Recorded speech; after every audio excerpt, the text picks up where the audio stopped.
মহারাজ, আমি আমার বাড়ির একাই ভক্ত, তবে আমি সকালে উঠে বাগানে ভগবানের পুজো করি। আমার বাড়ির সকলে একজন খারাপ মহিলা ভাবে। মহারাজ, এখন আমার কি করণীয়?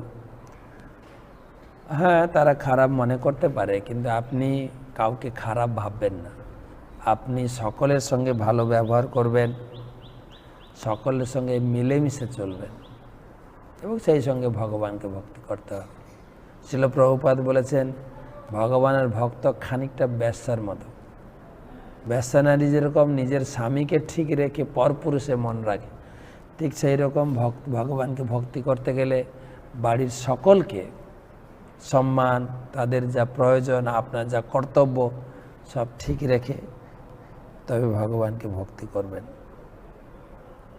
লোকে শুধু ভয় খায়, এ আমাদের দল থেকে আলাদা হয়ে যাবে এবং মাছ মাংস খাবে না, ভয় খায়, আমাদেরকে বৈরাগ্য বানিয়ে দেবে নাকি।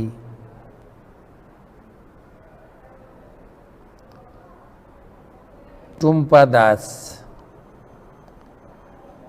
মহারাজ আপনার শ্রীচরণে জানাই শতকোটি প্রণাম। মহারাজ, একটা প্রশ্ন, গুরুজনদের পায়ে হাত দিয়ে প্রণাম করলে বাম হাত বাম পায়ে, ডান হাত ডান পায়ে দিয়ে করতে হয়, না হলে কি ফল হয় না? চৈতন্য কত অধ্যায় কত নম্বর শ্লোক?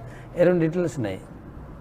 আপনি বাম হাত দেওয়ার দরকার নেই, ডান হাত ব্যবহার করেন, দুই পায়ে হাত দিয়ে প্রণাম করবেন, অথবা মাথা ঠুকিয়ে দুই হাত দুই পায়ে রাখতে পারেন, যেটা আপনার। তবে কমপক্ষে যেটা সাধারণত গ্রামাঞ্চলে শিষ্টাচার রয়েছে, দুই পায়ে হাত দিয়ে প্রণাম করবেন, তাতেই যথেষ্ট।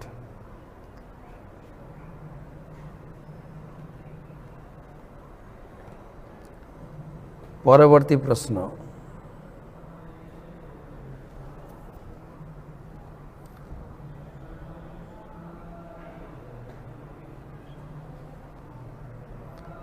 উত্তর 24 পরগনা থেকে গৌরাঙ্গ। আমার প্রণাম গ্রহণ করবেন।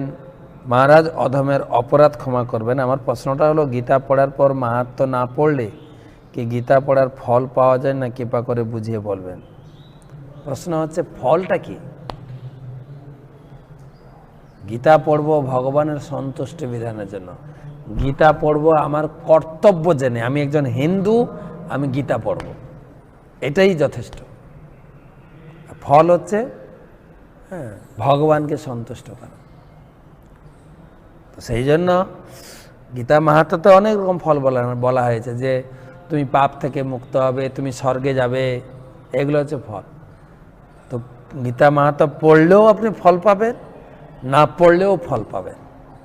গীতা মাহাত্ম্যটা লেখা হয়েছে গীতা পড়তে উৎসাহ দেওয়ার জন্য, ফল প্রাপ্তির জন্য না, যাতে বিভিন্ন রকম ফলের আশা নিয়েও আপনি গীতা পড়েন। তো সেজন্য গীতা মাহাত্ম্য পড়তে পারেন অথবা নাও পড়তে পারেন, গীতা পড়বেন প্রতিদিন।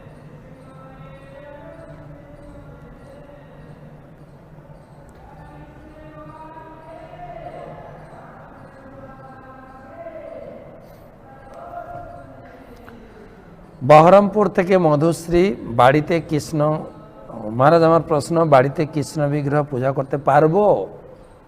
কৃষ্ণ পূজা করতে গেলে গুরুদেবের অনুমতি লাগে, কেননা পূজার মন্ত্র, বীজ মন্ত্র সব গুরুদেব দেবেন। নিজের মতো মন্ত্র মুখস্থ করে পূজা করতে পারি না।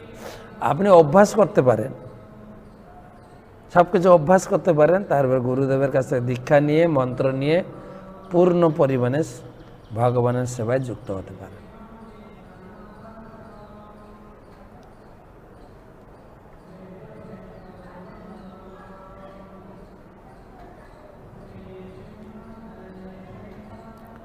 পরবর্তী প্রশ্ন, গোপাল, চট্টগ্রাম থেকে, বাংলাদেশ। আমার প্রশ্ন, আমার মায়ের উচ্ছিষ্ট আমার বাবা খেতে চায় না কেন? বাহ, স্ত্রী উচ্ছিষ্ট স্বামী খেতে পারবে না? না, শাস্ত্রে লেখা নেই।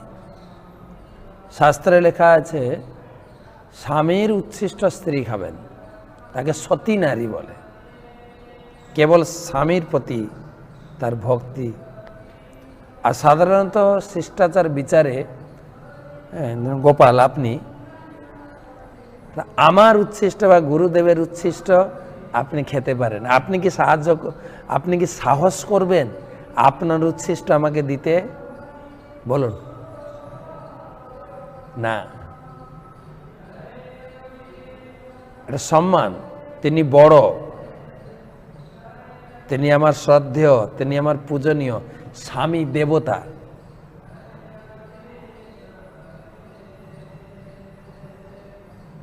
এই সম্মান। এখন আর স্বামী দেবতা কথা, স্বামী তো বন্ধু, যার জন্য স্বামীর প্রতি শ্রদ্ধা সম্মান কোথায় হারিয়ে গেছে। তা একই সঙ্গে খাওয়া দাওয়া, অনেক জায়গায় দেখি খেতে খেতে স্ত্রী চলে গেলেন, আমার আর ভালো লাগছে না খাওয়া। ট্রেনে, বাসে, হোটেলে, রেস্টুরেন্টে আমি দেখি প্রায়। স্বামী চিন্তা করছে খরচা তো আমি করেছি, ফেলে দেব, সব চেটে মুটে সবার উচ্ছিষ্ট, স্বামী, স্ত্রীর, ছেলে, মেয়ে সবার উচ্ছিষ্ট চেটে মুটে খা। পয়সা খরচা করেছে স্বামী, স্ত্রীর কি যায় আছে, ছেলে মেয়ের কি যায় আছে? এই ধরনের প্রশ্ন হয় না। প্রশ্ন শুনে আমার অবাক লাগছে, যার জন্য। আরেকটা কথা হচ্ছে, ছেলে প্রশ্ন করছে মায়ের উচ্ছিষ্ট কেন বাবা খাবে না?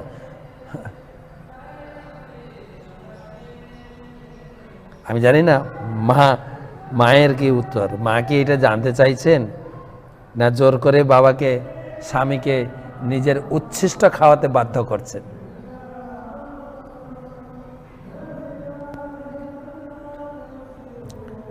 পরবর্তী প্রশ্ন, রঞ্জিত মণ্ডল, আমি হরিনাম নিয়েছি কিন্তু দীক্ষা পাইনি, ভগবান কি আমার ভোগ নিবেদন গ্রহণ করেন? আমি একটু আগে উত্তর দিয়েছি। এখন ভোগ নিবেদন করুন, অভ্যাস করুন, দীক্ষা নেবেন, দীক্ষা মন্ত্র দিয়ে তখন ভোগ লাগাবেন।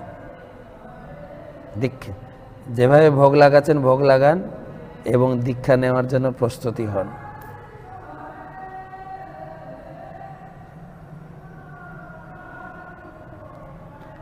লাস্ট প্রশ্ন, সীমা দাস, প্রভু আমি মাটির দ্বীপে ভগবানের আরতি করি, ওই প্রদীপটা কি একদিনের বেশি ব্যবহার করা যাবে? না, না, মাটির জিনিস একবার ব্যবহার করে সাধারণত। আমি যেটা শিখেছি বাড়ি থেকে বা মন্দির থেকে, একবার মাটির জিনিসটা ইউজ অ্যান্ড থ্রোর মতো ব্যবহার করে ফেলে দেবে। কাঁসা, পিতল, স্টিল এগুলো বারবার ব্যবহার করা যায়। তো ঠিক আছে, ভালো থাকুন।